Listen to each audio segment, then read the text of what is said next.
Good morning and welcome to the Delco Show. This is Fiore, Executive Director of Delaware County's Brandywine Conference and Visitors Bureau. You are listening to the Delco Show, brought to you by the Delaware County Chamber of Commerce, right here on iRadio Philly. It's always interesting to get a guest on the Delco Show that, if I'm not familiar with the guest per se, I'm familiar with the organization that the guest heads up or is involved in or is employed by. So it's with great fanfare. Should we do a trumpet solo or whatever the case may be? Retired Lieutenant Colonel, West Point, and 25 years in the service, Lieutenant Colonel Michael Rounds, who's the president of the Williamson Free School of Mechanical Trades. Michael, welcome to the Delco Show. Thank you very much, Tori. It's great to be here with you. Really, and we have his trusty sidekick, Michelle, who's with us today also. She's kind of the jack of all trades and makes Mike look good from what I understand. Tough job. This is what I'm told. Anyway, Mike, the Williamson Free School of Mechanical Trades. I know a little bit about it, and I'm going to jump in and tell you what I know. Then you can add to it, tell me things have changed, et cetera, okay? I graduated high school in 1968. I don't think you were born. Yeah, 2 years old. Fine, okay. And one of the fellas, Larry Natal, who I went to school with, ended up going to the Williamson, back then it was called the Williamson Free Trade School, back then. And he went there, and he ended up eventually as a vice president for DuPont, vice president of facilities for DuPont, and he spent about 25 years there or so, then ended up opening his own company with a couple of other people. So, to say the least, indeed, successful? Yes. Did he learn a lot? Yes. Did he learn the right things? Yes. Was he happy to go to Williamson? Thrilled to go to Williamson. Now, my understanding, I always thought with Williamson, this is where the dichotomy for me comes in, was that it was a free school, and we'll get to the founder and everything and what, his motto was.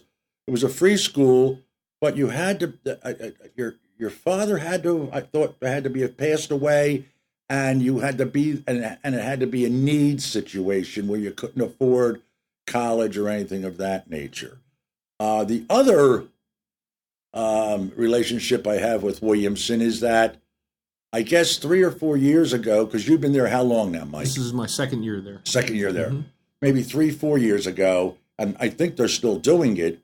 Williamson was part of the Treehouse program at Tyler Arboretum, and they built a treehouse at Tyler.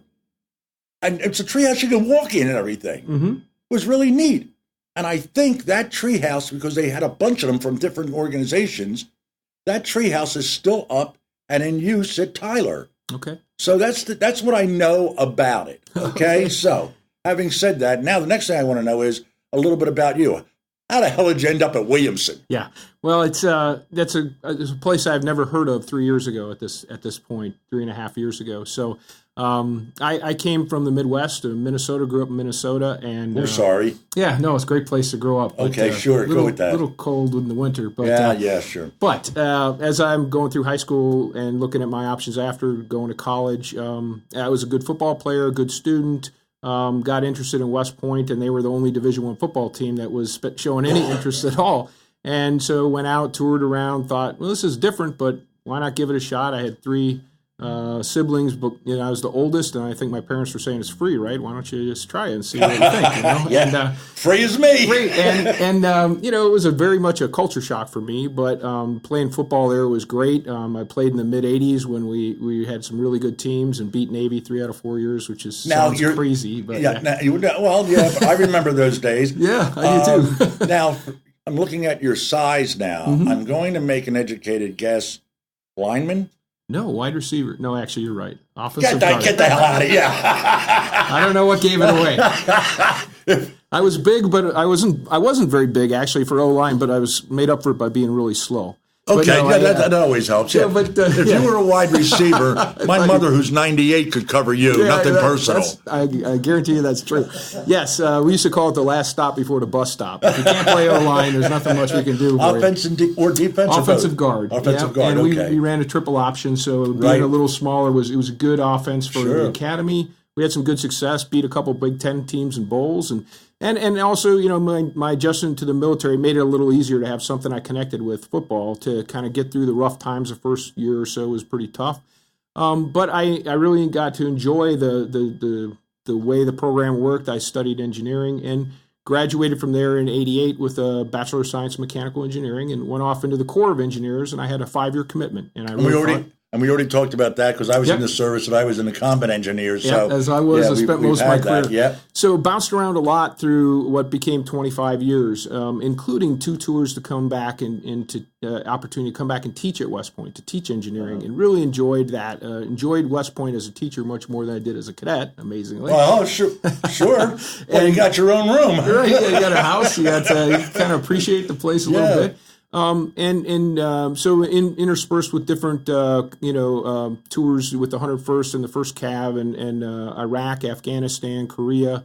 But as I came to the end of my career, my last job was with the West Point Prep School, and that was in Fort Monmouth, New Jersey. And we had the mission to design and build a new school and move it from Fort Monmouth up to West Point. Wow! And that was a great last mission in the Army. We got it moved in 2011, and that's when I was getting ready to retire. And through a connection at West Point and a headhunter, I found out about Williamson School doing a president search and had never heard of it.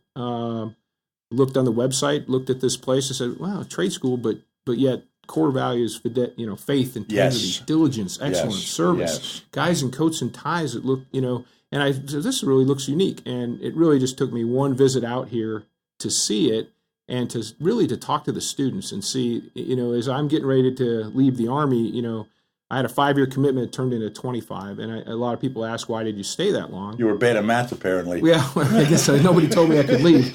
No, I really enjoyed being in a group that, the first question isn't always, what's in it for me? There's a mission, and that camaraderie that exists there that, so I had great assignments and continued on.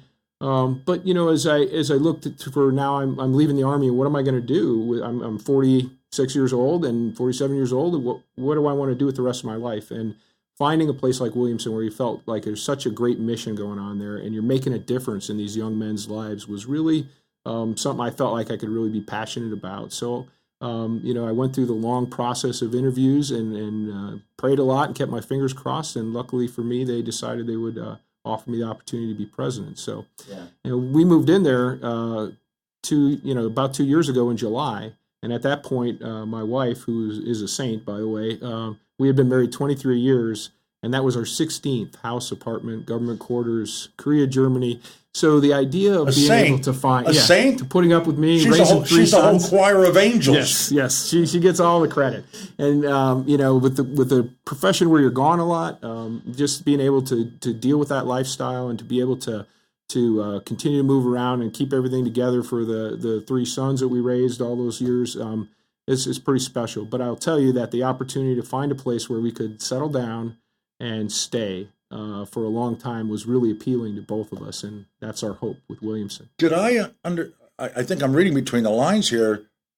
You live on the Williamson campus? Yes, and that was a requirement of the job. Wow. The president had a house. In fact, because it's more than just you go there and teach these guys. This is a residential campus. The students, their first 2 years are required to be on campus at night, and that's exactly right. It's a community. We have a lot of our faculty, staff, and others, about 30, that actually live in residences on the campus.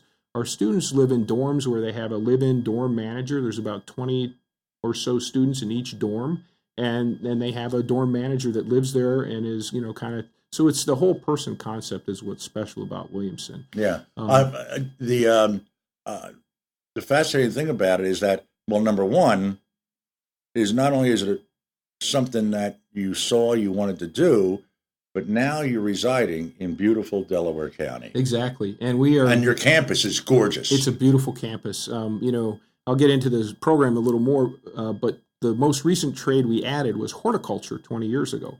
And that was a brilliant addition. And the campus is gorgeous. In fact, 2 years ago, our 125th anniversary, we were designated a Pennsylvania historical site, not only for 125 years of this unique school, but also for the people that are into architecture. We are the largest remaining collection of original Frank furnace buildings anywhere. Wow. And we've had a lot of people come and look, and we've done a great job in keeping those, the historically, the same as they were. Yeah. So it is a beautiful campus. But the real beautiful thing about the school is that you mentioned you thought it had a history of being a school for orphans. I've heard a lot of different interesting. Yeah. That's never been the case. And Mr. Williamson is a pretty, not a well-known story, but he was one of the first big philanthropists in Philadelphia. He made his money early in life in the 1830s as a dry goods merchant. He made a lot of money. He was a Quaker. He never married. Kind of had a little bit of a reputation as a really kind of a Mr. Scrooge guy, very frugal, right? Didn't I was going to say, if you went from Quaker to ladies' man, you and I were going to have a problem. But I mean, stories of him having actually a rope instead of a belt because he didn't want. But after he passed, people found that he was very generous with all the money he made it all across Philadelphia. However, at the last 4 months of his life, he wrote the deed of trust for Williamson, and he said, I see these poor young men in Philadelphia with no future, and I want to build a school where free of charge they can get training in a trade, an English school education, reading, writing, arithmetic, moral and religious development, exercise, recreation, sound mind and sound body, all leading them to be useful and respected members of society. And this goes back to 1888. 1888. It was our 125th anniversary. So he probably looked at what Girard was doing. Also, Stephen Hershey, Girard, right? Yeah, with his school. But Hershey copied big sections of our deed of trust in setting up their school 20, 30 years later. It's really interesting, the history. So this was kind of his, he wrote the deed of trust. One of the last things he did, they brought him out on a gurney when they selected the site because he was very specific about it being close to a railroad, being close to a water source, having the up on high ground, all that. And then he passed away about 3 months after, and he's actually, his tomb is right there at Williamson, right by the main building. How many acres is that whole property? 220 acres. That's a golf course. It's a beautiful place. Yeah, and a lot of room to expand. So from the very beginning, it's been about, early in the school's history, it was for 15, 16, 17-year-old boys, and they would get an education or trade and go out and work and get a diploma. In the early 70s, we transitioned to post-high school, and it's an associate degree that you earn there. It's a 3-year program, which is kind of unique too. Yeah. And the beauty of that program is, the third year you're really focusing on working with the freshmen, and it's all about leadership. And so, and additionally, the extra skills they get in the trade.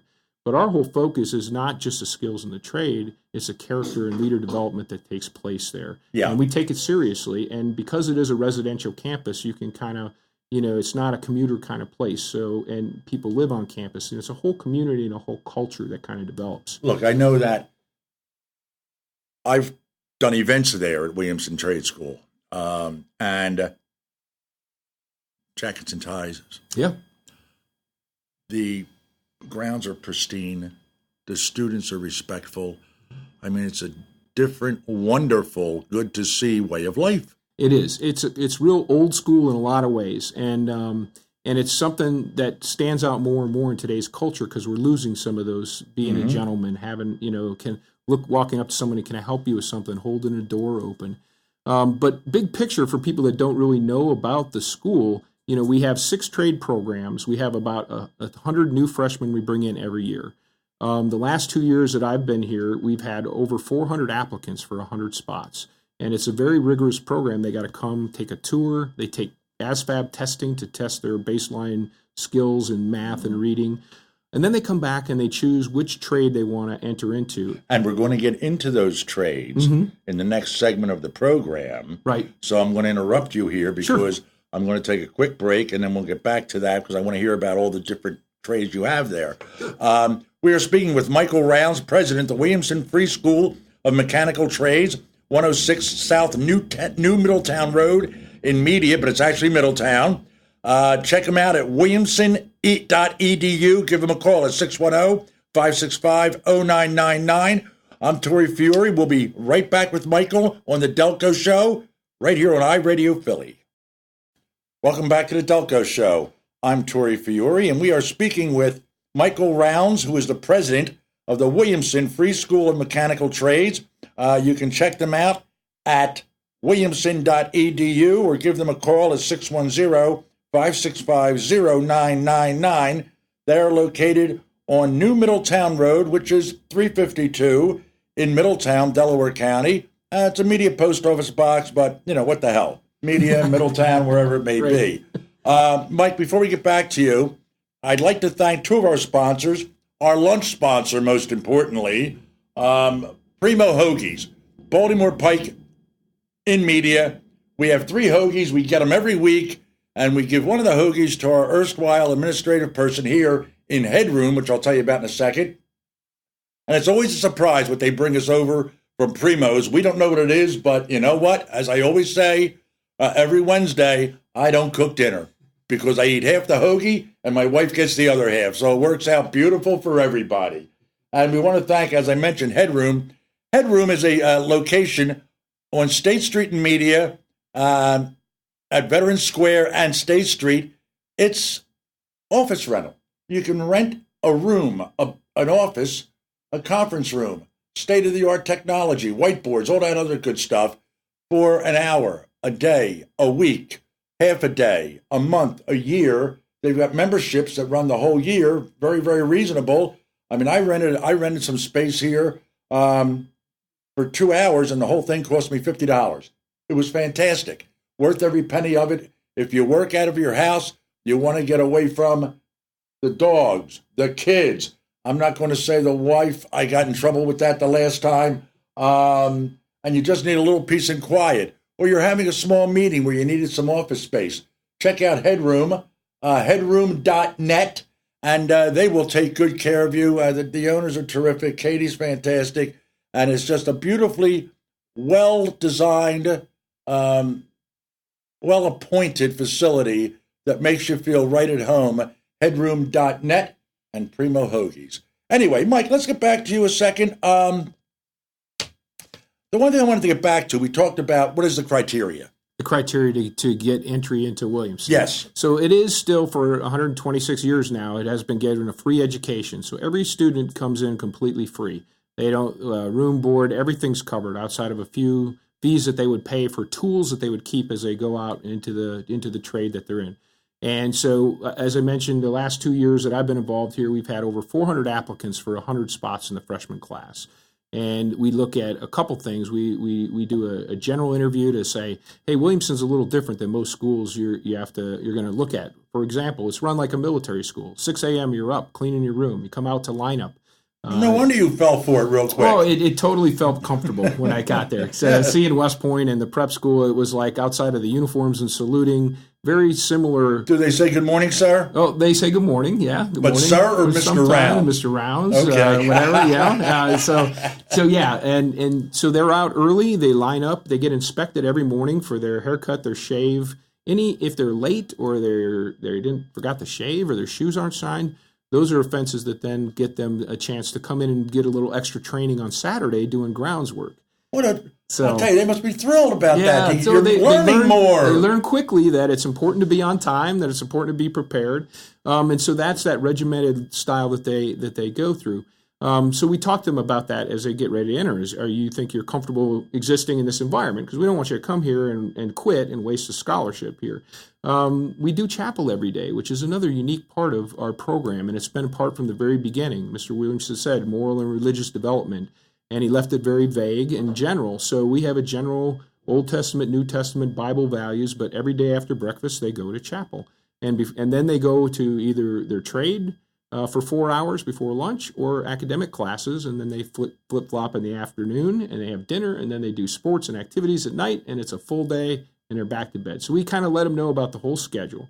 Also very strict in the rules. So if you make too many of those screw-ups and you get too many hours, we're going to assign a mentor, we're going to help you. But, in addition to being academic failures, you got to do the work. It's a pretty rigorous program academically. And also, we have a zero tolerance policy for drugs and alcohol. So we test Any usage of at any point in the 3 years is immediate dismissal and loss of scholarship. And, It's funny. You've got right up the road from you, a little bit of a different concept, is the Glen Middle School for Educated Youth. Yes, been there. Yep, know the folks. And I believe that they have the same type of a stringent, strict program as you.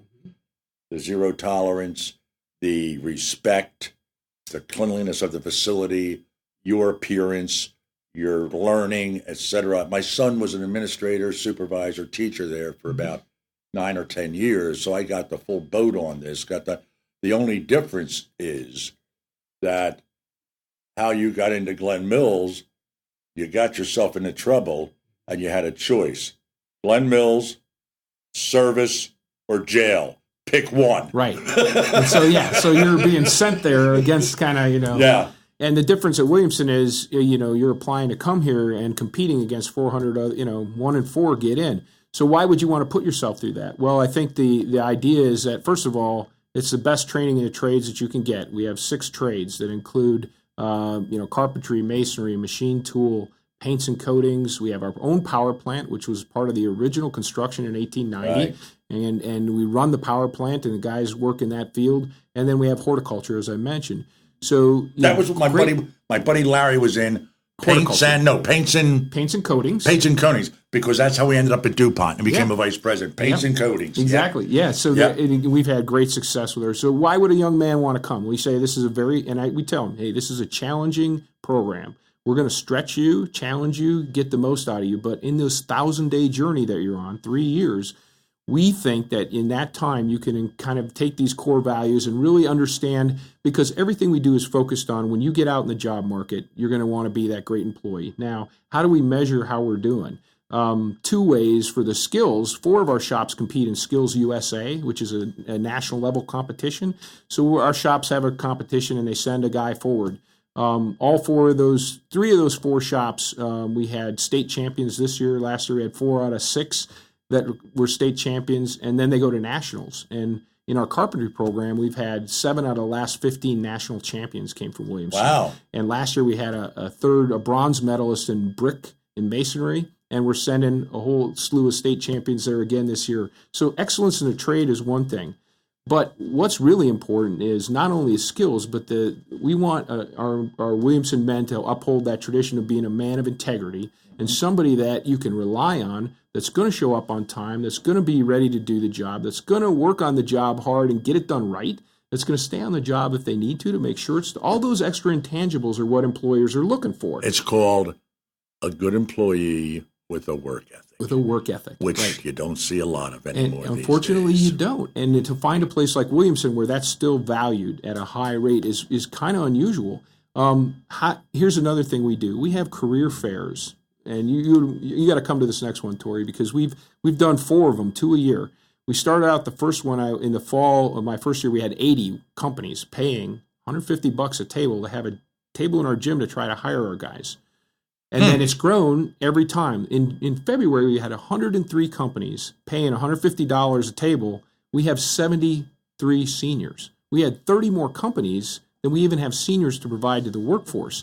And I walk around with these seniors, and you've never seen a job fair like it. I have companies saying, how do I hire these guys? I say, listen, I would talk to the freshmen and the juniors about summer employment and internships to try to get to know them so that you have a chance to hire them, because most of the seniors have multiple job offers and they're walking around looking at benefits packages and things like this. And I'll walk with the seniors and I'll say, I know you worked hard for this. You were up early, had to shine your shoes, a lot of rules, a really intense program. But you have high school classmates that have another year of college left, have $60,000 in student loans racked up, in a degree that may not lead to a job. That's a philosophy major. Nothing personal. Pick on any nothing majors. Personal about philosophy majors or a poetry major or anything like that. But come on, folks, your kids are prepared for the real world. They're fighting for these guys to try to sign them, and the reason is because the reputation. And I'll tell these guys, listen, you worked hard for this, but think about it. You have no debt. Everything was provided to you free of charge. Your own sweat was what you invested. Sure. And now you're going to go out and choose from multiple job offers, not so much because of you personally, but because of the reputation of the guys that came in front of you, the Williamson men that came in front of you. That reputation, and all we ask you is to go out and make that boss that hires you go, wow, where do I get more guys like that? And if you do, this will continue to grow, and these opportunities will continue to be there for the guys that are coming behind you. Mike, it seems to me that, when you are looking at the applicants, 400, you only take 100 and everything.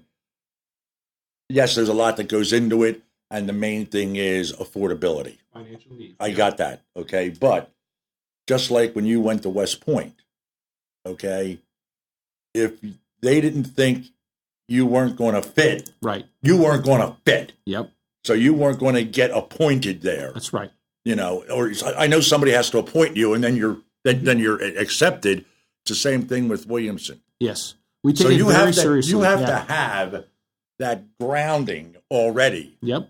Come from a good family, good home, et cetera, or have the semblance of that to take it the next step. I think, sometimes we don't have guys that come from good homes and good families, but they have that fire in the belly. They understand. And I'm talking from an emotional thing. Yeah. I'm not talking monetary, but from that, we tried to do the best. We trained you the right way. And when we come, it's not, you can't apply online and just send in you have to come twice, and you have to not only, you get a tour of everything, but then you have to interview twice, once with the shop of your choice, with the shop instructor and some students, and then once as a general interview that talks about all the things that make Williamson unique. And a lot of that is rated very heavily too. Is this going to be a guy that's a good fit here? And we're looking for guys that not only have a passion for the trade that they're interested in, but also guys that want to be involved. So we say, what do you do with your free time, son?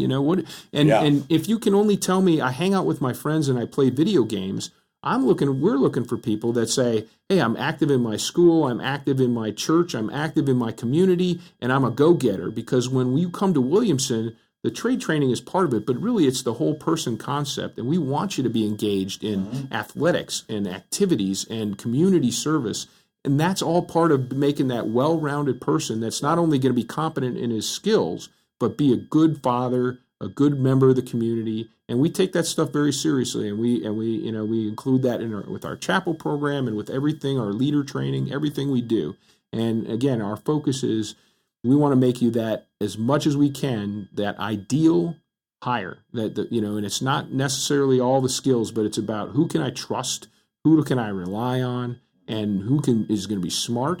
The part of the issue too is, there's a kind of I'll tell this story because I like to tell a story. When I was a lieutenant in Germany and I had a German Audi, and the first time I took it to the garage in Berlingen, I was shocked because these guys looked like research scientists, and the garage was pristine, right? And I said, boy, the guy that worked on our car back in Minnesota was not anything like this, right? Yeah. Just not, Yeah, and we're not going to go there as far as, But you're in German society, 10th grade, they say, hey, some of you guys you're going to university, and some of you are going into technical trades. But they look at that as two different skill sets, and they don't say, look down on one versus the other. It's different, and it's just as valued. And in our country, I think we've gotten around to a point where some people think the only path to success is a 4-year college, and only the guys that can't do that would go into the trades. And the opportunities in trades are amazing. Yep. And these guys have a special skill set. They're good with their hands. They can fix things. They're mechanical. And you're always going to need them. And you're always going to need them. And people are starting to look around saying, where are we getting these guys? Because most of the guys in these trades are 58 years old. And that's why they're flocking to Williamson now. So that's the whole point. Like, that's a good path for a lot of people to go to college. But, if you're not sure and you're good with your hands, there's nothing to look down upon in a career in the trades. And we've had some amazing success stories that come through the school that can prove that. Yeah, and that's just wonderful. I wish we had more time to discuss this. We've got about a minute left. Just want to run through some things real quick here.